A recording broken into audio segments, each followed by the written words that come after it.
बिस्मिल्लाहिर्रहमानिर्रहीम। अस्सलाम वालेकुम नाज़रीन, आप यूट्यूब चैनल देख रहे हैं। मैं इमरान खान हूँ। ये अब तक की सबसे बड़ी खबर, वज़ीर-ए-आज़म पाकिस्तान इमरान खान साहब ने एक इंटरव्यू दिया है CNN को, और ये एक बड़ा तफसीली इंटरव्यू है और ये बड़े अहम मौका पर है।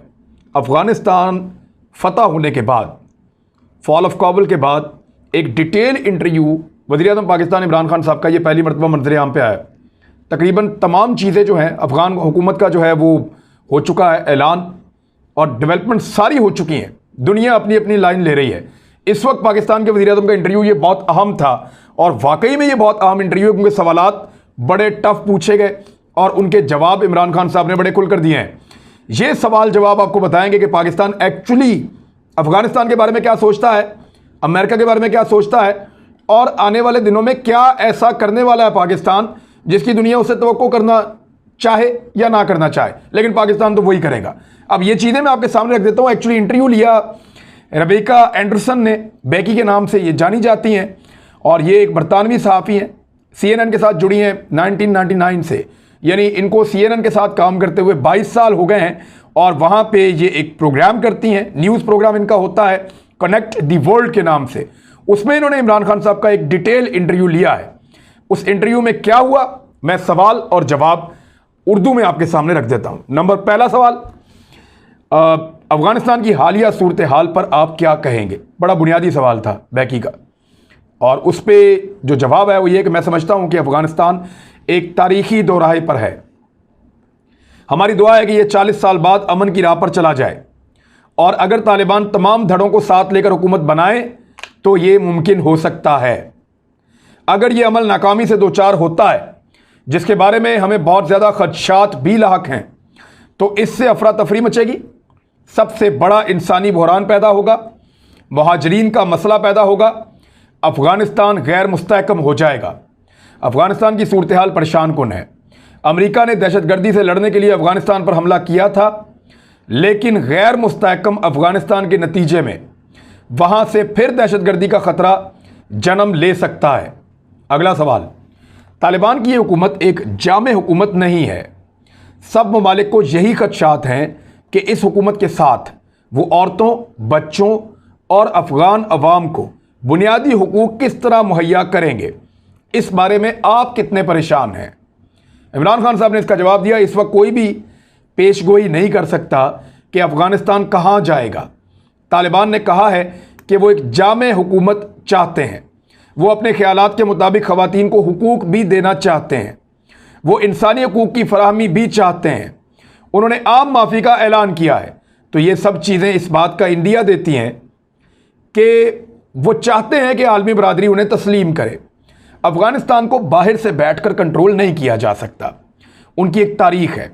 अफ़गानिस्तान में किसी भी कठपुतली हुकूमत को अवाम ने सपोर्ट नहीं किया, लिहाजा यहाँ बैठकर ये सोचना कि हम उन्हें कंट्रोल कर सकते हैं, इसके बजाय हमें उनकी मदद करनी चाहिए, क्योंकि अफ़गानिस्तान की मौजूदा हुकूमत ये महसूस करती है कि आलमी मावनत और इमदाद के बगैर वो इस बहरान को नहीं रोक सकेंगे। खातून एंकर का अगला सवाल, अगर वो तालिबान चाहते हैं कि उन्हें कानूनी तौर पर माना जाए, तो उन्हें मगरिब को देखना होगा, मगरिब की तरह बनना होगा। मैंने आपको एक क्रिकेट स्टार के तौर पर देखा है। तालिबान ने औरतों की क्रिकेट टीम पर पाबंदी लगा दी है। उन्होंने ख़वातीन के तमाम खेलों पर पाबंदी लगा दी है। क्या हम ये तालिबान को देख रहे हैं? औरतें अपने हकूक़ के लिए एहतजाज कर रही हैं। क्या आप ऐसे तालिबान को सपोर्ट करेंगे? वज़ीर-ए-आज़म का जवाब, मैं समझता हूं कि यह सोचना गलती है कि बाहर से बैठकर कोई अफ़गान ख़वातीन को हुकूक दे सकता है। अफ़गान ख़वातीन मजबूत हैं, उन्हें वक्त दें, उन्हें हुकूक मिल जाएंगे। अफ़गान ख़वातीन अपने हुकूक खुद ही ले लेंगी। सवाल, क्या ख़वातीन को ज़िंदगी में यकसा किरदार तक रसाई हासिल होनी चाहिए? इमरान खान साहब का सबसे मुख्तसर जवाब यहाँ था। उन्होंने कहा जी बिल्कुल होनी चाहिए। अगला सवाल ये आया, तो फिर इसका मतलब ये हुआ कि आप तालिबान की हुकूमत को तस्लीम नहीं करेंगे, क्योंकि वो ख़वातीन को ये तमाम जिम्मेदारी और हुकूक नहीं दे रहे। इस पर इमरान खान साहब ने जवाब दिया कि मैं ये कह रहा हूँ कि आप बैरून मुल्क बैठकर ख़वातीन के हुकूक दूसरे ममालिक पर मुसल्लत नहीं कर सकते। वो कहती हैं जी क्रिकेट नहीं खेलने दे रहे। मुझे बताएं, सऊदी अरब की क्रिकेट टीम कहाँ है? अमेरिका का सबसे करीबी दोस्त अमेरिका से सबसे ज़्यादा हथियार खरीदने वाला मुल्क, कतर, सऊदी अरब, दीगर मुल्क, इन सारे मुल्कों में क्या ख़वातीन को वो सारी चीज़ें मुयस्सर हैं जो यूरोपीय ममालिक या मगरबी ममालिक दे रहे हैं? हर जगह का अपना अलग कल्चर है। यहाँ पे अगर लाखों ख़वातीन चाहती हैं कि वो पर्दे में रहें, करोड़ों ख़वातीन चाहती हैं कि वो पर्दे में रहें, और कुछ चाहती हैं कि ना रहें, तो सबकी अपनी चॉइस। लेकिन यहाँ का कल्चर अलग है, वहाँ का कल्चर अलग है। फ्रांस में ज़बरदस्ती कहते हैं कि आपने हिजाब नहीं करना, उस पर तो कोई नहीं बोलता। तो ये पिक एंड चूज़, यानी सऊदी अरब की क्रिकेट टीम ना हो इस पर कोई एतराज़ नहीं है, अफगानिस्तान की ना हो तो इस पर एतराज़ है। तो मैं वही कह रहा हूँ कि पिक एंड चूज़ है। प्राइम मिनिस्टर ने ये बात नहीं की, और शुक्र है नहीं की, वरना उन पर ये इल्ज़ाम लगता कि सऊदी अरब से ताल्लुकात ख़राब कर दिए उन्होंने। बहरहाल उन्होंने ये ज़रूर कहा कि मैं आपको कह रहा हूँ कि बैरून मुल्क बैठकर ख़वातीन के हकूक़ दूसरे ममालिक पर मुसल्लत नहीं कर सकते, आप नहीं ऐसा कर सकेंगे। सवाल, आपकी सदर जो बाइडन से बात तक नहीं हुई? जवाब, मैंने उनसे 2008 में बात की थी जब वो सेनेटर जो बाइडन थे। सवाल, जब से जो बाइडन अमेरिका के सदर बने हैं तब से उन्होंने आपको फ़ोन नहीं किया, क्या ये दुरुस्त है? जवाब, जी वो एक मसरूफ़ आदमी है। मेरे ख्याल में ठीक जवाब है, इतना ही जवाब बनता था। फिर सवाल आ गया कि बाइडन का कॉल ना करना क्या पाकिस्तान को तालिबान की हमायत करने पर सज़ा देने वाली बात है? यानी बाइडन अगर आपको कॉल नहीं कर रहा तो इसका मतलब है कि आपने तालिबान की हमायत की है, उस पर आपको जो बाइडन सज़ा दे रहा है। तो इसके जवाब में इमरान खान साहब ने कहा ये उनसे पूछना चाहिए कि वो कॉल क्यों नहीं कर रहे। लेकिन यहां मैं एक बात कहना चाहता हूं जो तमाम अमरीकी सियासतदानों को सुननी चाहिए। 9/11 के बाद अमरीका का इत्तेहादी बनने की वजह से पाकिस्तान ने बहुत कुछ भुगता है। एक वक्त था कि 50 शिद्दत पसंद ग्रुप पाकिस्तान पर हमला कर रहे थे। 80 की दहाई में पाकिस्तान ने सोवियत यूनियन के खिलाफ अमेरिका का साथ दिया था। हमने मुजाहिदीन को तरबियत दी ताकि वो अफगानिस्तान में जहाद कर सकें। उनमें मुजाहिदीन में अलकायदा और तालिबान शामिल थे, और उस वक्त ये एक मुकद्दस काम तस्वुर किया जाता था। 9/11 के बाद अमेरिका को अफगानिस्तान में हमारी ज़रूरत थी। जॉर्ज बुश ने पाकिस्तान से मदद तलब की और उस वक्त कहा था कि हम पाकिस्तान को दोबारा तनहा नहीं छोड़ेंगे। पाकिस्तान अमेरिका की जंग का हिस्सा बन गया। अगर मैं उस वक्त वज़ीर आज़म होता तो मैं कभी ऐसा ना करता। पहले वो मुजाहिदीन थे, लेकिन बाद में हम उन्हें कह रहे हैं क्योंकि अमेरिका ने अफगानिस्तान पे हमला कर दिया तो अब वो दहशतगर्द हैं, वो हमारे मुखालिफ हो गए, और पाकिस्तान के तमाम कबाइल और पश्तून आबादी भी तालिबान के हक में हो गए। और इसकी वजह मज़हब नहीं है, इस्लाम की वजह से नहीं हुए, बल्कि वजह यह थी कि वो भी पश्तून थे। अमेरिका का साथ देने के नतीजे में जहादी हमारे खिलाफ हो गए, पश्तून हमारे खिलाफ खड़े हो गए। हमने शहरी इलाकों में जितने ज़्यादा फौजी ऑपरेशंस किए तो उसके उतने ही ज़्यादा नुकसानात हुए, और एक वक्त में 50 शिद्दत पसंद ग्रुप पाकिस्तान पर हमलावर थे। इमरान खान ने कहा कि इन ग्रुप्स के हमलों के साथ साथ पाकिस्तान में 480 अमेरिकी ड्रोन हमले हुए, और यह पहला मौका था कि किसी जंग में किसी मुल्क पर उसके अपने इत्तेहादी ने हमला कर दिया हो। अच्छा, अगला जो सवाल है ना, इस सवाल के साथ मैं आपको बताऊं कि अमेरिकी जो secretary of the state Antony Blinken है, वज़ीर ख़ारजा कह लें आप, अफगानिस्तान की सूरत हाल पर उन्होंने एक बात की थी। उनका एक क्लिप सुनाया गया पहले इस प्रोग्राम में, और वो क्लिप ये था कि उन्होंने कहा था कि इस सूरत हाल का जिम्मेदार पाकिस्तान है। हक्कानी नेटवर्क समेत दहशतगर्दों को पनाहें फराहम करने का पाकिस्तान पर उन्होंने इल्ज़ाम लगाया था उस क्लिप में। तो सवाल इस क्लिप के साथ ये पूछा गया कि इस वक्त इस्लामाबाद और वाशिंगटन एक पेज पर नहीं लग रहे। कुछ कांग्रेस के लोगों की तरफ से भी ये कहा गया है कि अमेरिका को अहम इत्तेहादी पाकिस्तान के साथ अपने ताल्लुकात का जायज़ा लेना चाहिए। हम तो हमेशा से यही सुनते आए हैं कि पाकिस्तान और अमेरिका के ताल्लुकात बहुत पेचीदा रहे हैं। पाकिस्तान ने पिछले 20 साल या इससे पहले जो भी रोल अदा किया है, चाहे वो तालिबान की मदद हो या फिर उनके रहनुमाओं को पनाह देने का मामला हो, जैसा कि हक्कानी नेटवर्क जो अफगानिस्तान में बहुत बड़ी कार्रवाइयों में मुलव्वस रहे हैं, उन्होंने बहुत बड़ी तादाद में इत्तेहादी अफवाज को मारा है।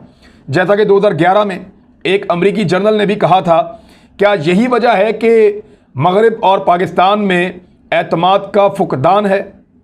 इसके जवाब में इमरान खान साहब ने कहा कि मैंने उनको सुना और किसी को भी इस तरह नज़रअंदाज नहीं करते देखा।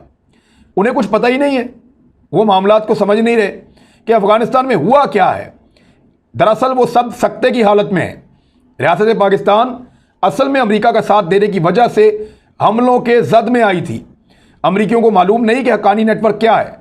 ये अफगानिस्तान में रहने वाला पश्तून कबीला है। वैसे ये हक्कानिया, दारुल उलूम हक्कानिया एक मदरसा है, वहाँ से जो लोग तालीम हासिल करते थे उनके साथ हक्कानी लग जाता था। तो इस तरह ये हक्कानी होते हैं। वैसे हक्कानी नेटवर्क इसलिए कहते हैं कि इनके साथ कुछ कबाइल मिले हुए हैं, और ये कबाइल पाकिस्तान में भी रहते हैं और अफगानिस्तान में भी रहते हैं। तो इसको ज़रा आप समझ लें। तो उनमें जब पनाह दी, हमने जब 50 लाख अफ़गान लोगों को पनाह दी, जब लड़ाई शुरू हुई तो उसमें हक्कानी भी थे। यहाँ पनाहगज़ीन कैंपों में वो पैदा भी हुए। हमसे तवक्को की गई कि हम इन पनाहगज़ीनों के कैंपों की तलाशियाँ लें और चेक करें जाके कि तालिबान कौन है और कौन नहीं है। पाकिस्तान का 50 अरब डॉलर का बजट है। हम पहले ही 22 करोड़ लोगों पे उसको खर्च कर रहे हैं। हमारे पास एक और जंग लड़ने के पैसे नहीं थे। हम बमुश्किल अपने अखराजात पूरे कर सकते थे। आप हमें एक नई जंग में जाने का कह रहे थे। अगला सवाल, आपने ये बात कही हुई है कि पाकिस्तानी एजेंसीज का हक्कानी नेटवर्क के साथ रब्ता है और अमेरिका जानता है कि शायद इन्हीं ताल्लुकात का इस्तेमाल करते हुए आपने तालिबान को मुज़ाकरात के लिए रजामंद किया होगा। आप उनके नज़रियात से कितना मुत्तफिक हैं, या उनके नज़रियात को मानने के लिए आपकी रेड लाइन क्या होगी? ये हक्कानियों के बारे में पूछ रहे हैं। तो इसका जवाब इमरान खान साहब ने बड़ा मज़ेदार दिया। उन्होंने कहा कि इंटेलिजेंस एजेंसियों का काम हर किसी से ताल्लुक़ रखना और बात करना होता है। सवाल यह है कि जब पाकिस्तानी तालिबान पहले ही पाकिस्तान के खिलाफ हमले कर रहे थे तो क्या एक और मिलिट्री एक्शन लिया जा सकता था? क्या उस वक्त इस हवाले से कोई चॉइस है कि अफगानिस्तान की हुकूमत की मदद ना की जाए? ये तालिबान से मुताल्लिक नहीं है, बल्कि इस वक्त ये सब कुछ अफगानिस्तान के अवाम से मुताल्लिक है। अगला सवाल, आप पाक अमेरिका ताल्लुकात को आज कैसा देखते हैं और किस तरह के ताल्लुकात अमेरिका के साथ आप चाहते हैं? जवाब, पाकिस्तान को अमेरिका का साथ देने की वजह से दहशतगर्दी की मद में भारी जानी और माली नुकसान उठाना पड़ा। इस दौरान बेनज़ीर भुट्टो भी एक हमले में हलाक हुई और पाकिस्तान को 150 अरब डॉलर का नुकसान उठाना पड़ा। इस तमाम दौर में पाकिस्तान के अमेरिका के साथ ताल्लुकात इंतहाई ख़राब थे। अमेरिका कहता था कि इसने हमारी मदद की है और उन्होंने हमें 9 अरब डॉलर की गैर फौजी और 11 अरब डॉलर की फौजी इमदाद दी। हम एक तरह की हायर्ड गन थे, यानी किराए की बंदूक थे। मैं चाहता हूं कि पाकिस्तान के अमेरिका के साथ इस तरह के ताल्लुकात हों जैसे कि उनके इंडिया के साथ हैं। एक कसीरुल जहती ताल्लुकात, ऐसा ताल्लुक जिसकी बहुत सारे एरियाज हों, जिसमें वो हमें लड़ाई के लिए पैसे ना दें बल्कि हमसे एक नॉर्मल ताल्लुकात रखें। अगला सवाल, अफगानिस्तान की सूरत हाल से इस वक्त पाकिस्तान को क्या खतरा या रिस्क लाहक है और आप इन खतरात को कैसे देख रहे हैं? जवाब, इस वक्त सबसे बड़ा खदशा पनाहगज़ीन है जो पहले ही 30 लाख की तादाद में यहाँ मौजूद हैं। अफगानिस्तान में मौजूद दाइश के दहशतगर्द जो वहाँ की सरजमीन यहाँ हमलों के लिए इस्तेमाल कर रहे हैं, बलोच दरअंदाज यानी बलोच ग्रुप जो बने हुए हैं अलहदगी पसंद, वो और उसके अलावा पाकिस्तानी तालिबान, सब हमलों का खतरा है। पाकिस्तान को इस वक्त इन दोनों तरह के खदशात हैं, यानी दहशतगर्दों के भी हैं और महाजरीन के भी हैं।